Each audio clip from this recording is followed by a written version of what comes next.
Is it best. Rushmore time? We can do that. We can do Friends Reunion. Oh, so real quick, Friends Reunion. I watched that. Did you watch it? I did. You did. Me and the wife watched it. All right, what did you think of it? Like on a scale, if you wanted to give it like a Cinnabros rating on a scale of 1 to 10, what did you think? 7.5. Yeah, that's where I'm at.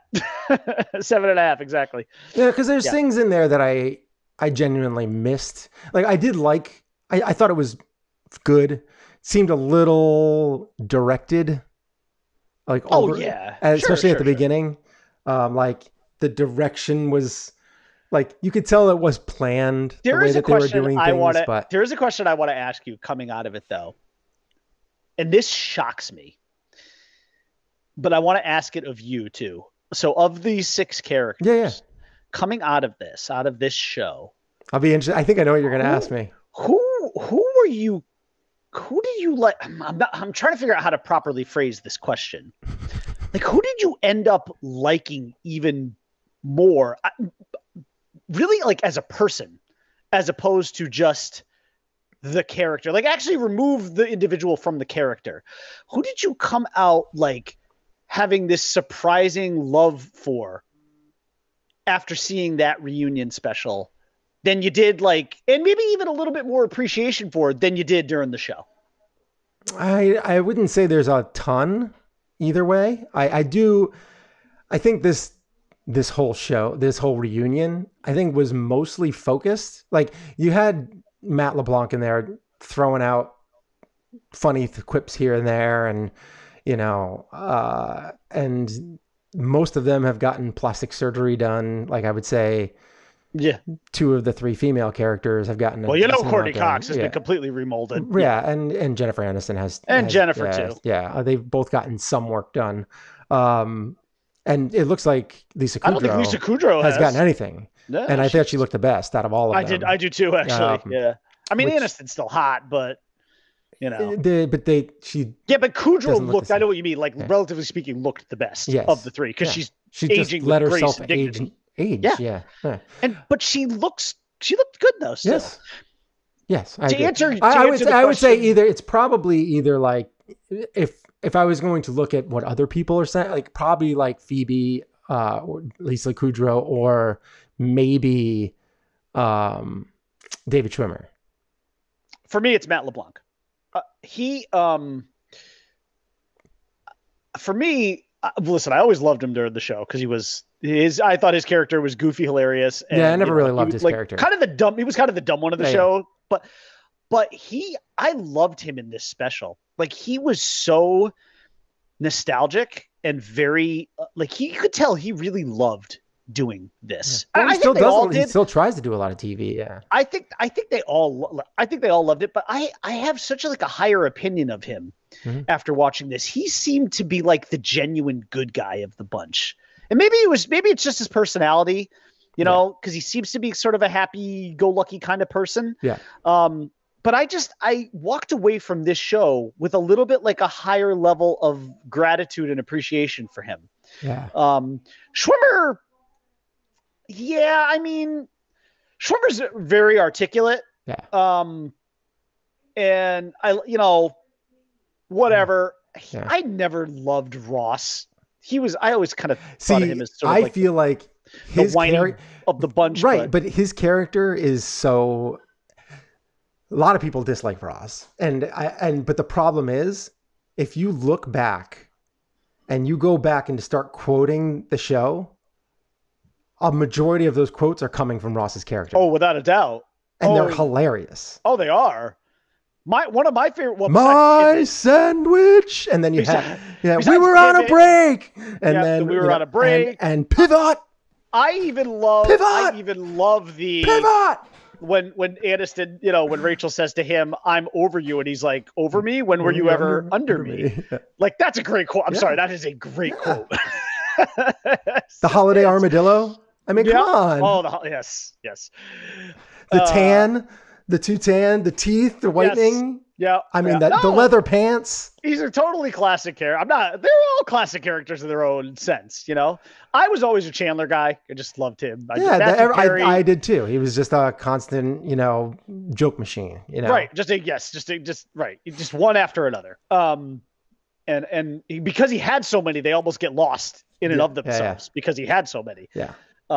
Could I but it did bring wearing any more clothes? It did bring me back, though, to just how special a show it was and how much of that timeline that it kind of filled in your life for 10 years, you know? One thing I was surprised about and I didn't know is that, Ross and Rachel, David Schwimmer and Jennifer Aniston that was actually a revelation. Potentially going to happen. Like they kind of wanted it to happen. Matt LeBlanc was like, bullshit. Yeah. And then he was like, no, I'm just kidding. But that was funny though. It was a good line. Yeah. Funny line. But yeah, no, that was a revelation. I'm not surprised by it, right? I mean, I guess, you hear about that stuff all the time, right? Yeah. People falling in love on set. You spend that much time with each other. Sure. In some ways, if there's a physical attraction, it's almost bound to happen. But that was obviously the big revelation of the show. But it was good. It was yes, to your point. I agree. It was 7.5. It was not like overwhelmingly great, but I kept enjoyed it. It brought me back. I was sad to not see like Hank Azaria's character or like or Paul Rudd. Yeah. Like, how do you not have him in there? Like, why was Paul Rudd not there? How was he not there? Like, he must have been busy or something. He must have been busy, yeah. Doing something for Disney. because you would think he would totally be on that. Yeah. I mean, Mike Hannigan was there for a while. Yeah. Yeah, he was. I mean, they ended wasn't he part of the end? Yeah. He was on the last episode, right? Yeah. Yeah. It was weird. It was weird not having him there. He was towards the end.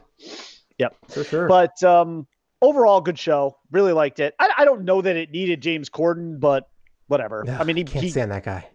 He kept it together, I guess, but whatever. I honestly, I loved them all sitting on the set together and on the old set and really like reveling in the set. Like that was cool. So obviously, anybody that's watched Friends has known the set tended to be a little chilly for Jennifer Aniston. Did you notice? Christine noticed right away when they were doing their table read. Yes, I did. I said to her, do you think that she did that on purpose? Like she purposely got them, got some ice cubes, or just did something to get them out. And I was like, that had to happen. She had to be like, I have to do this as a tribute to the fans. It was tremendous. I noticed. Of course, I noticed. Oh my God. I'm a boob man. Of course, I noticed that. That's hilarious. So I thought that was very funny. I just remember thinking to myself watching it, like, oh, there they are. Yeah. They made an appearance. I mean, they were like their own characters. That was the seventh Friends character, right? It was the seventh and eighth, or the eighth, right? Yeah, seventh and eighth. It was good. It was a fun show. It was fun. My wife watched it too. She enjoyed it. Yeah. It was just a nice little nostalgic kind of, brought you back. For sure. And closing the chapter on the show in general. I did like how they even brought it up like, hey, why are you thinking about doing a movie or something along those lines? And they were like, no. And they were like, and they were like, no. And they were like, why? And they was like, well, because the creators said they wrapped it up in a nice little bow and they were very happy the way it ended. I'm like, well, you know what though? It was a show that ended well. Like if you think back on it, so many of these shows, like Seinfeld, there are a lot of people who do not like the way Seinfeld ended. No, Sopranos, Sopranos. Hate that, yeah. I mean, even if you want to go, like, I didn't watch Game of Thrones, and that's a completely different show. I did, too. yeah. But so Sopranos is a very good. Yeah. But a lot of people did not like. But they're long-running shows. Some of these shows don't end well, and yet I only have a very positive memory of Friends. Mm-hmm. I don't ever think about, the show didn't end well. I think it did. It was just my why does it have to end? Right. Why does it have to end? But if it did, why don't the Friends just all move to the suburbs now? The other show I think that ended well was Big Bang Theory. That show ended on a nice note. I don't remember the ending. It was a good note. The one show that ended terribly and it mars its memory is How I Met Your Mother. Oh yeah. I never have watched the show. I started watching it, but never got into it. You want to know what? My favorite analogy. How I Met Your Mother is the law-abiding citizens. It's not like citizen of TV shows. It is terrible ending. Great show. Great show. Bad ending. Ooh, brutal. That's too bad. Yeah. All right. So let's switch it up. Are we spinning the wheel? Well, no, we got to do our Mount Rushmore. Oh, our Mount Rushmore. Sorry, yeah. Jeez, man. Oh, this was Mount Rushmore of sports villains, correct? Yes, and here. Yeah, I didn't have to do much for this. Here we go.